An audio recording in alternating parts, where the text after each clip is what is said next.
নবম শ্রেণীর বাংলা বিষয় নোঙর কবিতা নিয়ে আজ আলোচনা করব।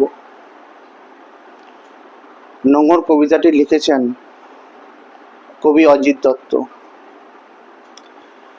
কবি অজিত দত্তের সাদা মেঘ কালো পাহাড় নামক কাব্যগ্রন্থ থেকে কবিতাটি নেওয়া হয়েছে। এই কবিতায় মোট লাইন বা চরণ আছে 20টি। নোঙর বলতে বোঝায় নৌকো বা জাহাজের সঙ্গে বেঁধে রাখা এক লোহার যন্ত্রবিশেষ, যা অনেকটা বড়শির মতো দেখতে হয়। আর সেই নোঙর বাঁধা থাকে কাছি বা মোটা দড়ির সঙ্গে।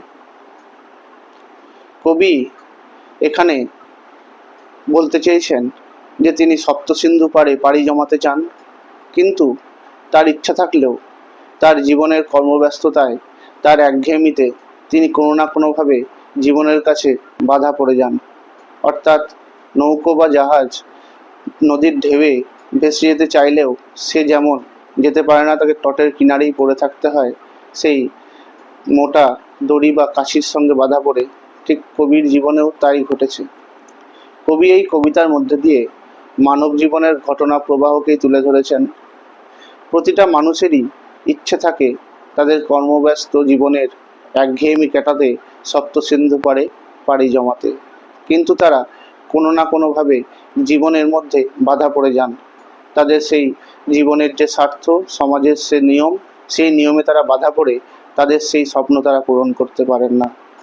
তাদের মধ্যেও সেই সারা রাত মিশে ডাক টানার মতো সারা জীবন পরিশ্রম করেও যখন তারা জীবনের শেষ পর্বে গিয়ে দেখে যে তাদের জীবন যেখানে ছিল সেখানেই পড়ে আছে, অর্থাৎ এতটুকুও অগ্রসর হয়নি।